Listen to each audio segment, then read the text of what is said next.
Missouri School of Journalism, welcome to Global Journalist. I'm Jason McLure. A little more than 2 years ago, an Argentinian man named Jorge Mario Bergoglio was voted into one of the most prestigious positions in the entire world. If that name doesn't ring a bell, you might know him better as Pope Francis. Since ascending to the papacy, Francis has quickly become one of the most popular popes in recent memory. He's noted for having a simple lifestyle, opting out of many of the comforts afforded the leader of the Catholic Church.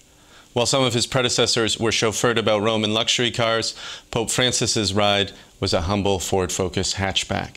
There are even rumors that he has sneaked out of the Vatican at night, evading the Swiss guards to help the homeless.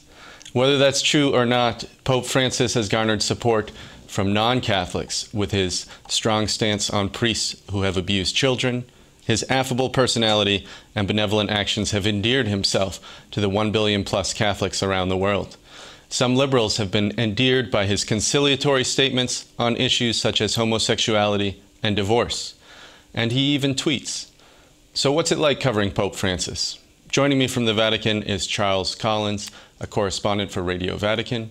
From Washington, D.C., Matt Hadro, the D.C. correspondent for the Catholic News Agency, and Carol Glatz, the Rome correspondent for the Catholic News Service. Welcome to all of you. Matt Hadro, the Pew Research Center here in the United States just did a poll that showed Pope Francis has a 90% favorability rating among U.S. Catholics. That's higher than when he became Pope a couple years ago, and that compares with a 74% approval rating for his predecessor, Pope Benedict, when he left office 2 years ago. What is the source of his popularity? Why has he gotten so much good media coverage? Sure. Well, thank you for having me on. I think from the perspective of a young person covering the Pope here in the U.S., he has a very charismatic personality, first of all.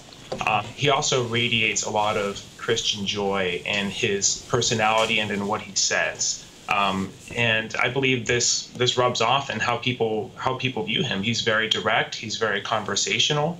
And I think a lot of people, the media, young people especially, even non-Catholics, very much appreciate that. Carol Glatz, in Rome, you travel with Pope Francis on occasion. Can you tell us about how you've seen his personality and his interactions with the media on his airplane in public?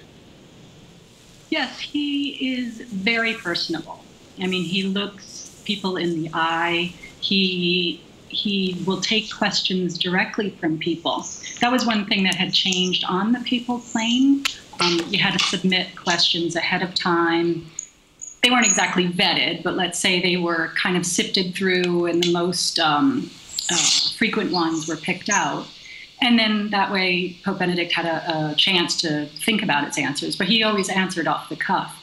With Pope Francis, it became a free-for-all. It kind of returned back to the ways it had been with John Paul, where he would just take questions, and he wasn't bothered that it was taking up his time, and he had no problem with having 10, 15 questions asked of him when before it was cut down to like 4 or 5. So similar in a way even that you would expect like a politician to hold a press conference almost.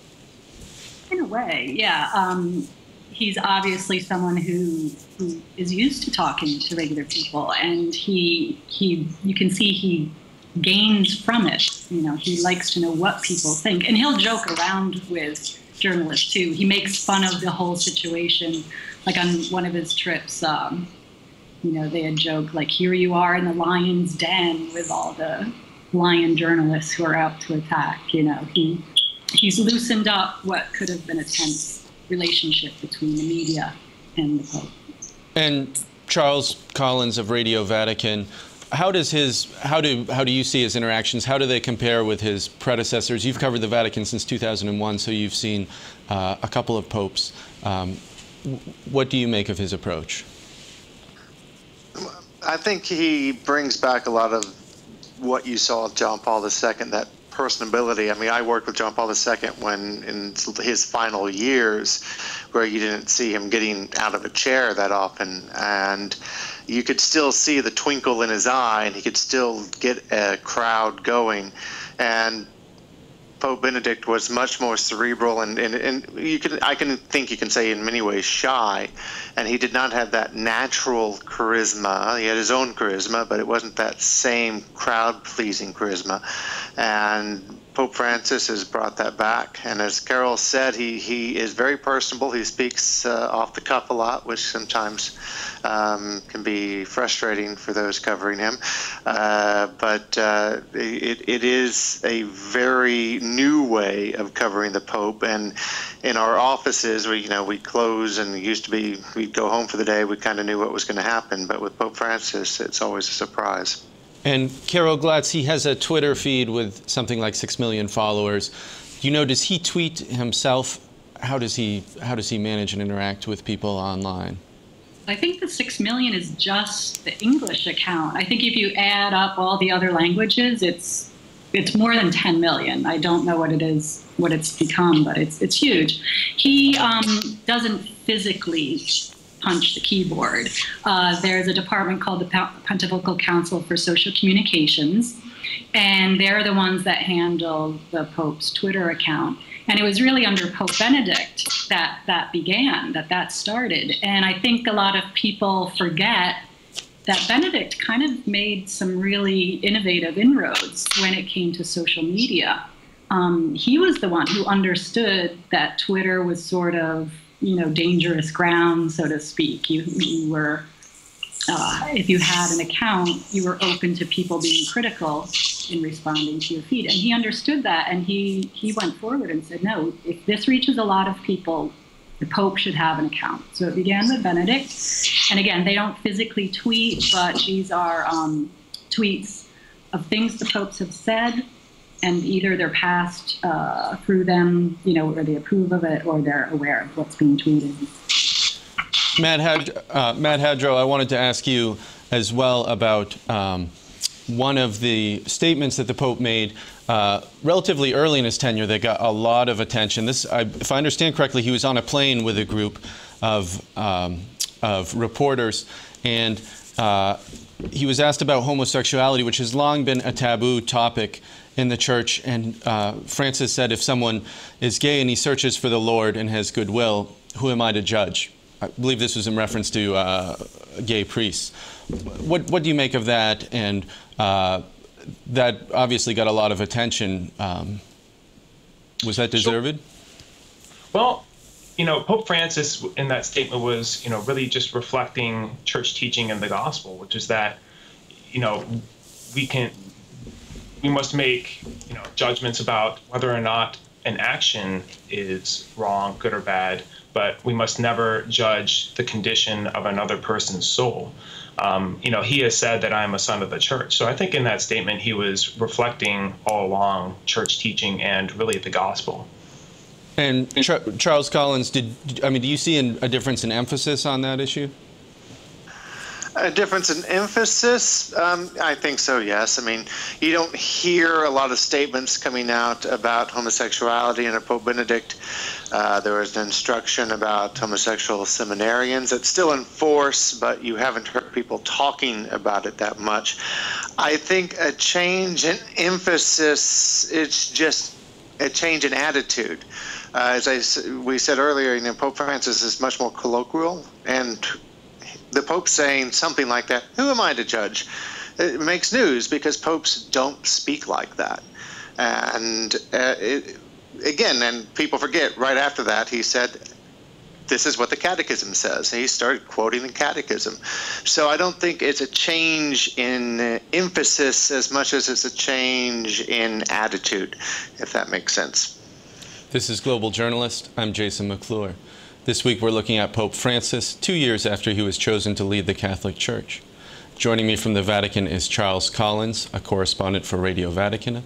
From Washington, D.C., Matt Hadro, the D.C. correspondent for the Catholic News Agency. And Carol Glatz, the Rome correspondent for the Catholic News Service. If you're interested in more Global Journalist content, visit us online at globaljournalist.org. There you can read in-depth articles on international affairs and free press issues, and download past episodes from our archive. We're also on social media.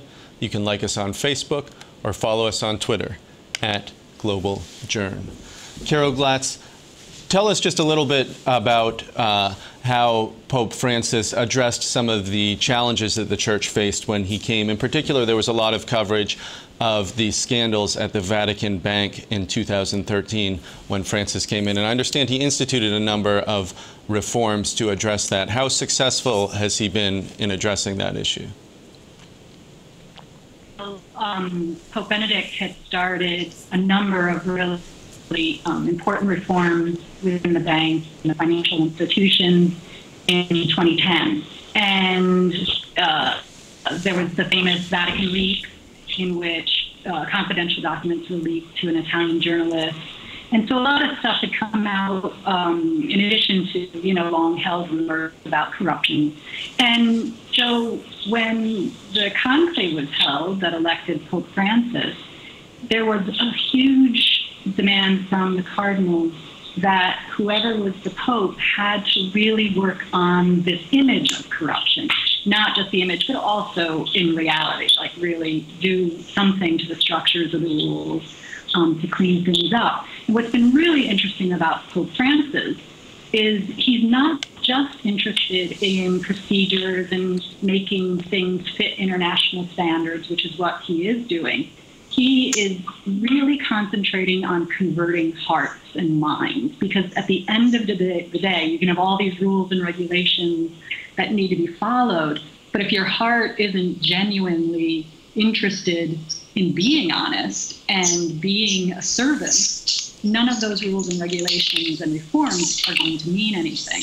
And so probably the biggest reform many of us feel had been these morning homilies that he gives at his private chapel in the residence, in which everyone's invited from the Curia. And these are really touching moments calling for individual conversion. Matt Hadro, one of the biggest issues in the United States has been the sex abuse scandal that really broke into the open back in 2002. And that scandal has since sort of spread to encompass a number of different countries. What do you make of how Francis has addressed that? Because I understand that he has taken some steps, but there was also controversy about his appointment of a bishop in Chile who, I understand there were allegations, was someone who had covered up abuse in the past. Sure. Now, one of the biggest things about Francis's papacy has been building upon the foundation laid by Pope Benedict. And I think you see this reflected in his response to the abuse crisis. Pope Benedict got the ball rolling on a lot of reforms. He spoke out very strongly. He acted very decisively in the Father Maciel case. Pope Francis has continued this. He recently announced the... Sorry, can you just refresh our memory on the Father Maciel case? Sure. Well, to be brief, Father Maciel was the founder of the Catholic Order of the Legionaries of Christ, and it was found that he had embezzled funds, abused a number of young children, had improper relationship. But Pope Benedict acted very decisively. He was removed from the head of the order. He was ordered to a life of penance on his own out of the ministry. So I think you see in that one action that was a very clear action taken. Pope Francis has continued this. He recently announced the membership of the body established to deal with more grave abuse cases. The head of this body in the Congregation of the Doctrine of the Faith, he was the public prosecutor of the Vatican. Pope Francis has set a mass for these abuse victims. So he's taken very concrete, concrete actions, both against the abuse cases, but also out of, in solidarity with many of these victims. And Charles Collins, another issue that has attracted some attention have been his comments on divorce, his suggestion that people who have been remarried should have some more abilities to practice their faith more fully within the church. Where do you see that moving? Is that something that has been a significant step, or are these comments, again, something that he's just said sort of off the cuff? Well, he said them off the cuff, but he said them with meaning and with purpose. It's obvious from the first parts of this papacy he has had this at his heart, is this concern for the divorced and remarried. And this is a concern also that's shared by his predecessors. Pope Benedict himself brought this issue up in a meeting with priests once. Because, wait, just correct me if I'm wrong, if you are divorced, you can't accept communion, you can't give readings during Mass, you can't be a godparent? If you're divorced and you're remarried without benefit of an annulment, remarried outside the church, you can't receive communion. Being divorced by itself does not prevent you from receiving communion. It's being divorced and remarried. And remarried. Yes, and that's the current practice. And there are some who have said that, like the Greek Orthodox Church, that there can be means done in which a person's first marriage could be forgiven, so to speak. And there are others who say that no, Jesus was clear: if you divorce and remarry, you're committing adultery. And the Catholic Church has held to this for 2,000 years. We can't change now. And there are other issues, sometimes somewhat in the middle. And is he said something significant? Yes, but he's also, even more significantly, been very communal about it. It's been the focus of not just the last Synod of Bishops meeting that occurred last October, but also a new Synod of Bishops meeting on the same topic is happening this October, along with the meeting with families that's taking place in Philadelphia. Now, the divorce and remarriage is not the only thing that's being spoken about at these meetings, but he's gone to the church to see if a consensus can be made on the subject, which is another look at how he wants to govern the church. But his feelings, he's tried to personally keep close to his chest, although he has shown openness to a variety of views. And Carol Glatz, Pope Francis has come in to the Vatican as an outsider coming from Argentina, and he's been critical of some of the bureaucracy within the Vatican. If memory serves correctly, he referred to a spiritual Alzheimer's within the Vatican bureaucracy and said it was afflicted with the terrorism of gossip. How successful have his efforts been to reform sort of the senior officials within the Vatican?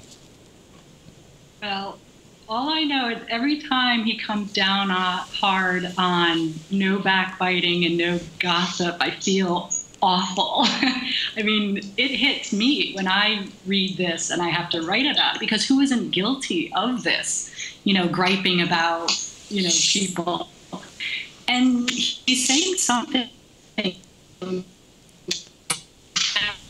is actually really, really hard. So whether the top Vatican officials are adhering to this, I don't know, but I do know it's hard for me. And that really is one of the things he is constantly focusing on, this idea of gossip.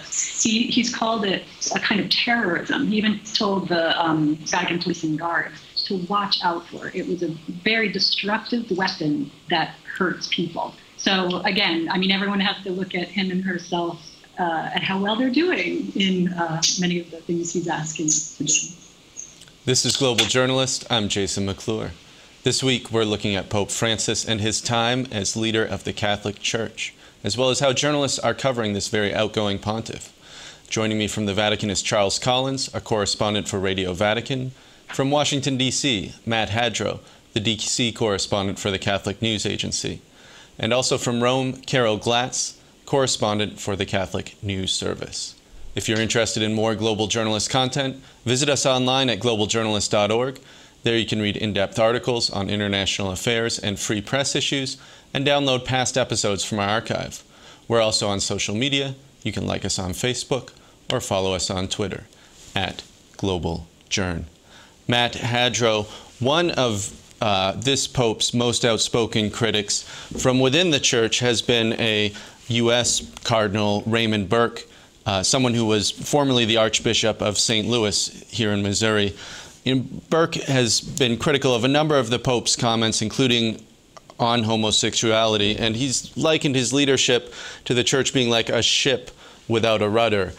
How uncommon is this, and how widespread is that sentiment within more traditional circles within the Church? Well, I think Cardinal Burke's comments were rather widely misunderstood when he was people, many interpreted it as a direct shot against Pope Francis, which it was not. He was simply saying that, reiterating that church teaching needs to be upheld and expressing his opinion that, there needs to be strong leadership in the church right now. And he was simply defending church doctrine. So I think, it was misunderstood as a swipe against Pope Francis. Charles Collins, there has been this rumor about Pope Francis that he sneaks out of the Vatican at night dressed as a simple priest, sneaks past his Swiss guards and gives alms to the homeless, helps the poor. Is this sort of wishful thinking? Is this rumor? Is there any truth in it? No, there's no truth in it. Pope Francis does do a lot for the homeless. In particular, there are a lot of homeless people who live near St. Peter's. If you work there, if you're a tourist there, you do see them. His almoner, who's the person who takes care of papal alms, that's the charity of the Pope, has done a lot for them, including setting up showers and a barber shop, and also special events, going to see the Vatican museums that just happened last week.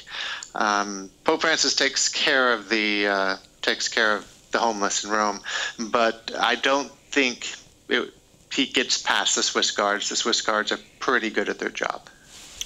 Carol Glatz, the secular media tends to portray this pope as being more liberal than Pope Benedict, Pope John Paul II. There's been an enormous wave of coverage about these comments on homosexuality, on divorce. How accurate, in your view, is that sentiment? I think it's because the secular media never paid attention to the Pope before Pope Francis. I don't think they were really paying attention because many of the things that John Paul and Pope Benedict have said are the same thing when they talk about the joy of the gospel and the power of love and the importance of seeing the whole human family as brothers and sisters. It's the same message. It's been the same message for 2,000 years. Each pope has had their own way of communicating that message. And there have been different means of media to communicate that message. And what we've seen is from the papacy of JP2, the ease of communication, the ease of traveling has helped the Pope's message get across. And I think we now have a Pope who really, really comes across beautifully on television, on social media. His message is being shared more widely. And I just think people didn't realize the message is the same. Matt Hadro, the Pope is scheduled to come to Philadelphia in September. He's recently been in the Philippines and has kept up a rather busy travel schedule. There has been a lot of talk about a Francis effect in the Catholic Church. There were news reports that the Church in the United Kingdom, there were on average 20% more people attending Mass, a number of statistics thrown out. One of the sources of his popularity seems to be this perception that he lives a very humble lifestyle. I mentioned earlier that he was driven in a Ford Focus around Rome earlier during his papacy. We know that he's ousted a bishop in Germany, known for his luxurious tastes. To what extent is his lifestyle really different than other popes, and what do you think is the source of some of this Francis effect? Sure. Well, as I said before, Francis is simply building upon the giant intellectual foundation laid previously by John Paul II and Benedict. Every papacy is different in terms of style and focus, and I think that this case is no different. Francis chooses to live this way because that's who he is. That's his personality. I think you saw that even when he was a cardinal in Argentina. That he is very simple and pastoral, direct, conversational. I think all those adjectives describe Pope Francis, and that's simply, that's the lifestyle that suits him best. And I think that's how he sees that his papacy will best function, is when he's living like that. Charles Collins, I think for many, particularly non-Catholics, Pope John Paul II, one thing that he is most significantly remembered for is his role in ending the Cold War and the fall of the Iron Curtain. What do you think that this Pope will be remembered for 5 years from now, 10 years from now, given that he's already said that he intends to have a rather short papacy? That's a tough question because you don't know what's going to happen in the papacy. If it were based upon what's happened so far, I think this simple lifestyle and it's going to be what he's remembered for, because it's such a significant image. But keep in mind also that Pope Francis is the first priest that was a member of a religious order to be elected, first bishop to be elected pope in several hundred years. And because he was a member of the Jesuit order in Argentina. He was a member of the Jesuit order, but I said religious order because people who are in religious orders, not just the Jesuits, but the Dominicans, the Franciscans, the Benedictines, they take vows of poverty, of chastity, and obedience. He doesn't have to worry about the obedience, but in many ways he's still living out his religious vows, and I think that also affects how his simplicity is lived. He's living a very religious life, and I mean that in the very technical term of being a member of a religious order. Carol Glatz, our time is running short, but one of the ways the Pope can affect the future of the Church is through his appointment of cardinals who will select the next Pope. How do you assess the bishops that he has elevated to cardinal? What has been different or significant about the selections that he's made over the past 2 years to the College of Cardinals? Well, he's been really focused on making sure the peripheries are being represented. That's been another touchstone of his pontificate, is this idea of the Church is called to go to the four corners of the earth. And by selecting cardinals from the four corners of the earth, he's also bringing the Church to Rome in some way. So he's been making appointments of cardinals in far-off places like Tonga and the Antilles, I think, or St. Lucia, and also cities that aren't major metropolitan cities, but smaller cities. So he's really made a focus on choosing people who are pastors. They're not burdened by these large archdioceses, perhaps, and they are very geographically diverse. Sorry, Carol, we're getting some audio feedback from you. Matt, with just about 20 seconds left, what do you think this Pope's legacy is going to be? In one word, pastoral. Again, he's all about going out to the peripheries or taking action, being with his parishioners. That's all for this edition of Global Journalist, a production of the Reynolds Journalism Institute and the Missouri School of Journalism.